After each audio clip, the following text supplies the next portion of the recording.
Hai everyone, selamat datang dalam podcast Grow With Us bersama aku Valen Valeri. Dalam podcast kali ini, kita akan berbicara mengenai Binus Graduate Attributes atau BGA yang merupakan kualitas atau keterampilan yang perlu diperoleh dan dikembangkan oleh mahasiswa ketika mereka berada di perguruan tinggi, khususnya di Binus. Di podcast ini tentunya aku tidak sendirian. Aku ditemani oleh teman-temanku, ada David Albert, Michelle Josephine, Michelle Princess, Nathanael Christian, Pamela Felita, dan juga Vanessa Yanyarta. Dan kita akan segera mendengarkan bagaimana pendapat teman-teman kita terkait dengan Binus Graduate Attributes, terutama dalam aspek growth mindset. Selamat mendengarkan.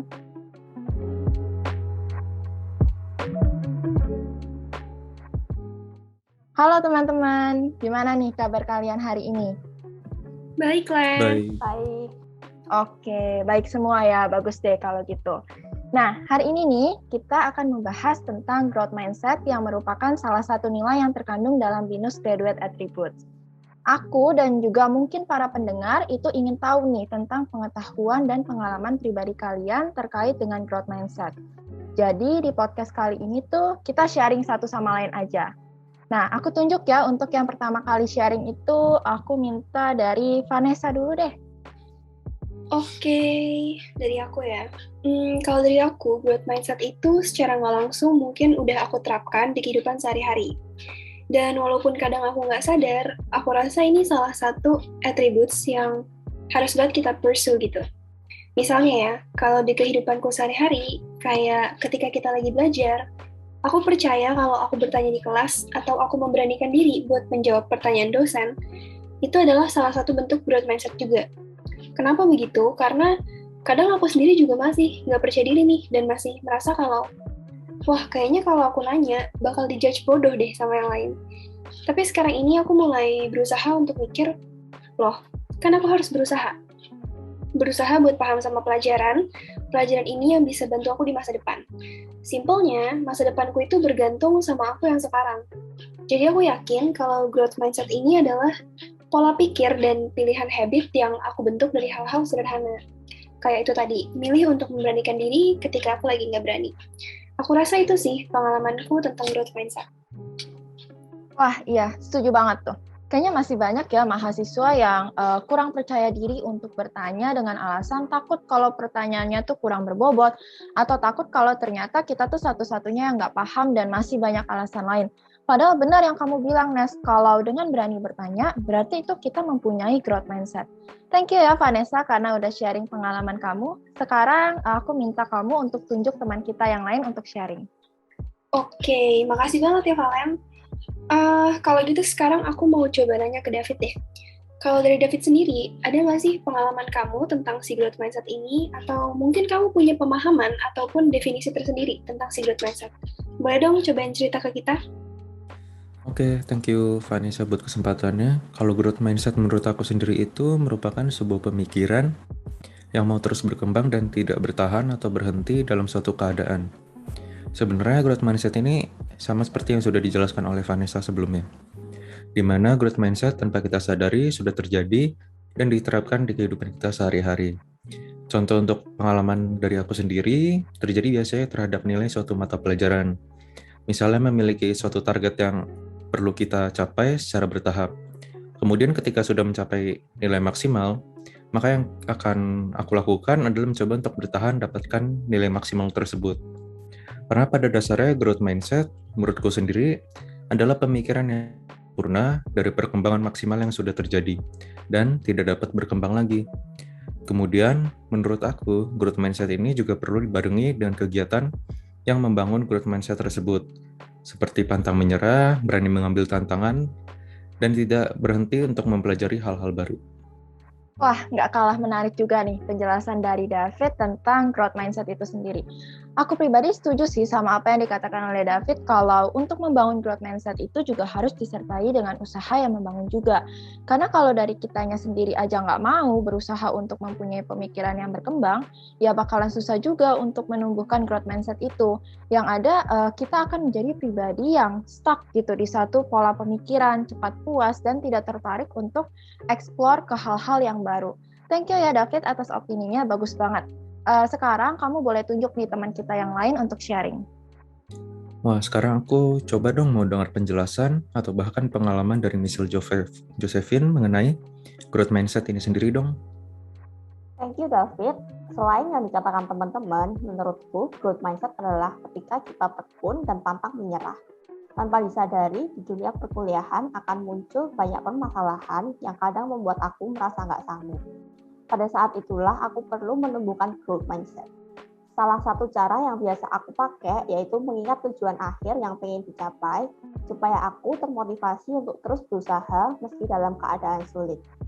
Maka dari itu penting banget buat aku untuk netapin tujuan biar aku nggak kehilangan arah di tengah jalan. Aku hanya akan berhenti ketika tujuanku udah terpenuhi. Dalam kehidupan sehari-hari, aku tuh tipe orang yang selalu keinget tugas-tugas jangka panjang dan mereka itu kayak hang in the back of my mind. Meskipun begitu, aku masih aja nggak kerjain, terus malah terdistract dengan bersenang-senang dan akhirnya selalu merasa unproductive dan stres. Tapi tetap aja diulangin lagi besoknya. Semoga kalian pada bisa relate ya sama ceritaku ini. Nah, kalau kalian juga sering merasa kayak gini, berarti kalian harus shift your focus back to achieve the goals. Sebenarnya tugas jangka panjang itu nggak harus kita selesaiin langsung. Tapi kita bisa cicil sedikit demi sedikit biar kita nggak jadi seorang deadliner. Aku percaya dengan proses itu bakal menghasilkan hasil yang maksimal. Dengan demikian, kita udah berhasil menumbuhkan growth mindset, di mana kita mampu melawan rasa malas dan membuat kemajuan. At the end of the day, jangan lupa kasih reward ke diri sendiri kalau berhasil build mindset ini. Sebaliknya, don't be so hard on yourself juga pas gak terwujud ya guys. OMG, aku setuju banget nih sama statement kamu kalau growth mindset itu adalah ketika kita bisa dan juga mampu untuk melawan rasa malas demi membuat suatu kemajuan. Aku rasa aku nggak perlu berikan penekanan lagi ya, karena statement dari teman kita, Michelle Josephine ini udah lengkap banget. Thank you ya Michelle Josephine buat sharingnya yang tentu aja super duper keren. Next, kamu boleh nunjuk teman kita yang belum sharing nih. Thank you Valen. Selanjutnya aku mau dengar Nathanael share perspektif growth mindset-nya ke kita semua. Kalau menurutku sih growth mindset itu penting banget. Menurutku memiliki growth mindset itu penting karena bakat kita itu emang harus dikembangkan. Ya caranya ya kita harus berproses dan tidak boleh takut sama yang namanya gagal. Kalau aku sih terkadang masih memiliki fixed mindset ya. Dalam artian aku tuh terkadang masih takut untuk mencoba dan berproses. Sebenarnya sih aku tahu hal ini nggak baik, makanya aku terkadang juga suka memaksakan diri untuk mencoba. Contohnya saat menjawab pertanyaan dari dosen, aku sebenarnya nggak mau banget, takut banget aku menjawab pertanyaan dengan cara open mic. Karena kalau jawaban yang aku kasih itu salah ya, itu hal yang mengerikan bagi diriku. Tapi terkadang aku benar-benar maksain diri untuk mencoba jawab karena aku tahu sebenarnya yang penting tuh bukan benar salahnya, walaupun diusahakan jawaban kita tetap nggak ngasal ya. Tapi yang paling penting itu kita harus mau mencoba sih dan harus bisa menghadapi kegagalan. Kalau kita punya fixed mindset dan nggak mau berubah jadi growth mindset sih rugi banget ya, menurutku lebih baik kita mencoba dan gagal dari sekarang daripada nanti. Kalau nggak nyoba-nyoba dari sekarang kita nggak akan tahu nih apa yang perlu diperbaiki dan apa yang bisa dikembangkan dari diri kita. Jadi ya nggak akan berhasil. Nggak mungkin kita bisa berhasil mencapai tujuan kita tanpa gagal sih kalau menurutku. Wah iya, benar banget tuh.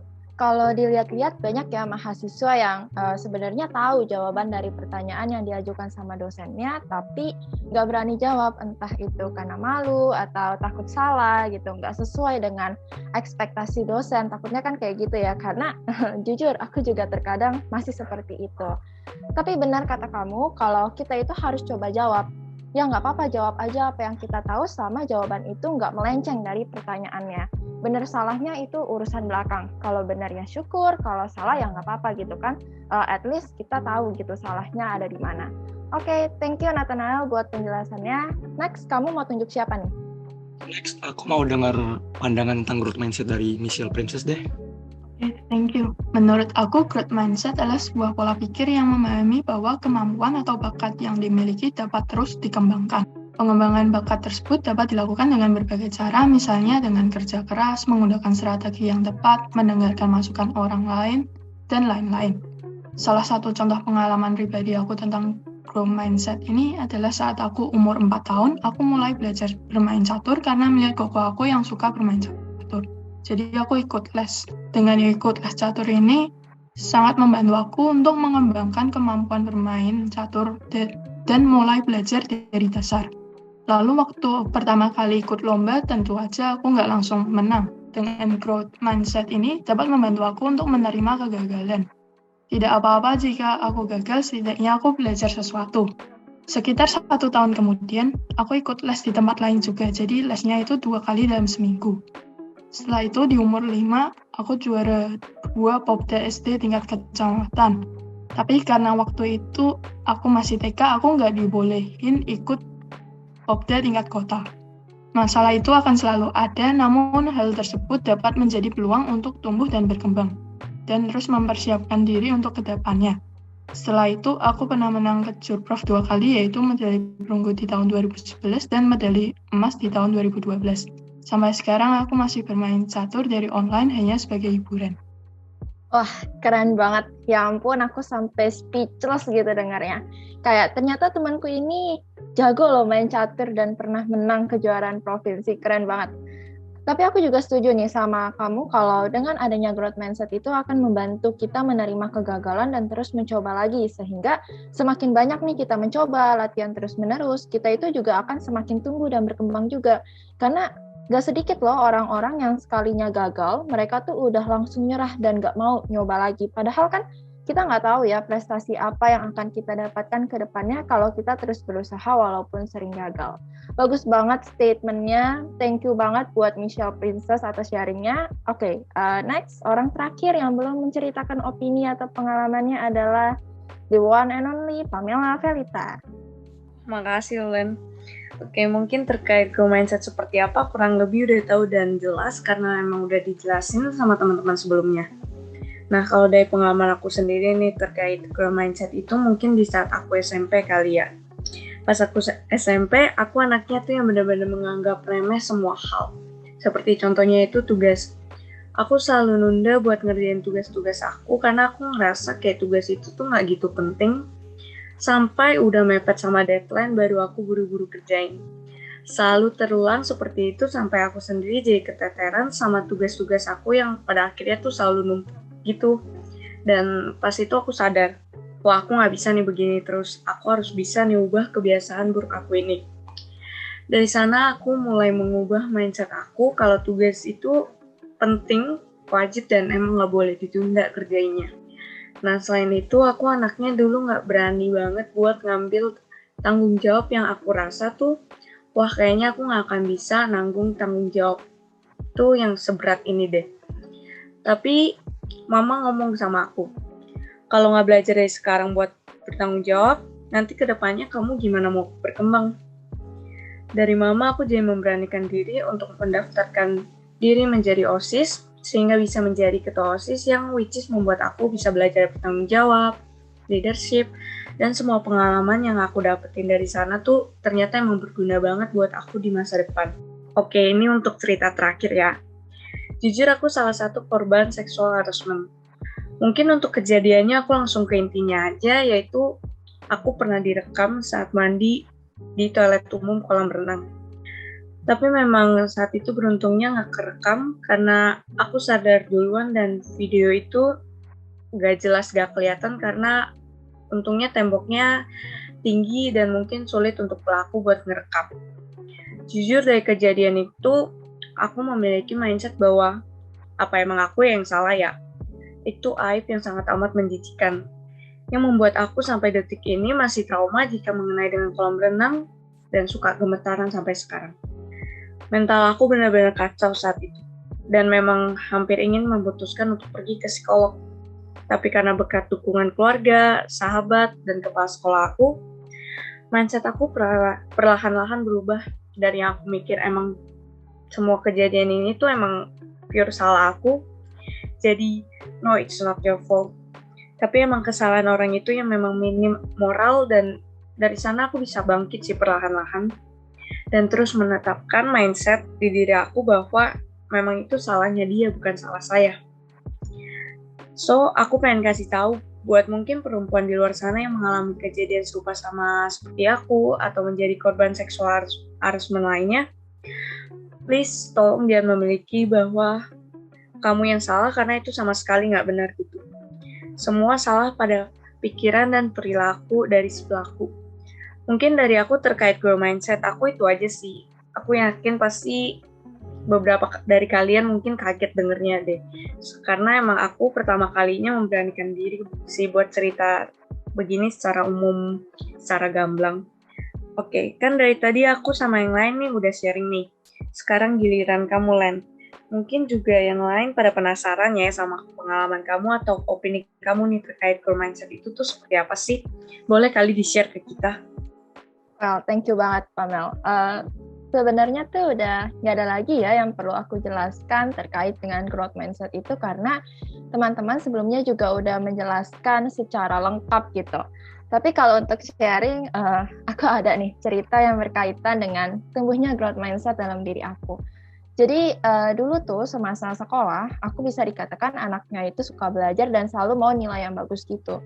Jadi aku sebisa mungkin mengerahkan fokus aku hanya untuk belajar dan menghindar dari kesibukan organisasi atau OSIS dan juga eskul-eskul yang sifatnya nggak wajib gitu. Kenapa sih aku kayak gitu? Karena aku tuh takut kalau semisal aku ikut organisasi sana-sini, ikut eskul sana-sini, yang ada itu semua akan mempengaruhi nilai aku, jadi menurun gitu nilainya. Jadi bisa dibilang bahwa selama aku sekolah, aku tuh nggak berani untuk out of my comfort zone dan nggak berani juga untuk take the risk gitu. Nah, kalau kayak gitu kan artinya aku belum mempunyai growth mindset ya, karena kalau orang yang mempunyai growth mindset itu sendiri artinya orang tersebut siap gitu untuk menerima tantangan baru yang sebelumnya belum pernah dijalankan atau istilahnya berani keluar dari zona nyaman lah. Sedangkan aku nggak seperti itu. Sampai akhirnya nih, ketika aku lulus SMA, aku tuh sadar kalau pada saat kuliah nanti aku nggak bisa bawa kebiasaan itu dan mulai berpikir kalau di perkuliahan nanti aku harus memperluas relasi dan koneksi aku juga harus aktif sebagai mahasiswa, hingga akhirnya aku memutuskan untuk keluar dari my comfort zone dan berani untuk mengambil resiko. Aku mulai daftar HIMA, KMK, dan bahkan aku juga perlahan menjadi orang yang ekstrovert yang memberanikan diri aku untuk membuka diri ke dunia luar. Jadi bisa dibilang bahwa awal perkuliahan itu adalah batu loncatan aku sehingga aku bisa mempunyai growth mindset.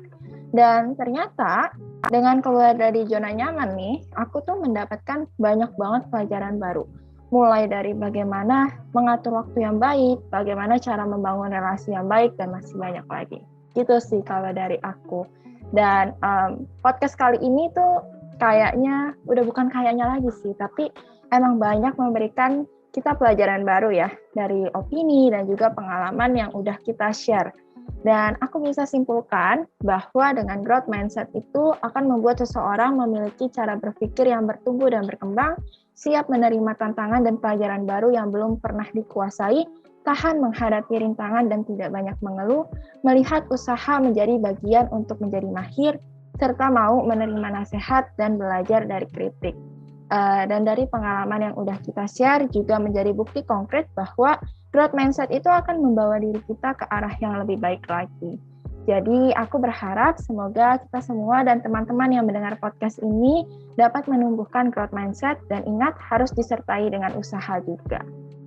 Well, sepertinya karena durasi ya, ini podcast kita ini sudah selesai terkait dengan growth mindset.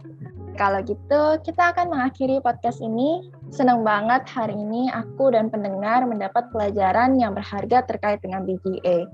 Semoga podcast kali ini memberikan manfaat ya bagi kita semua. See you in another podcast.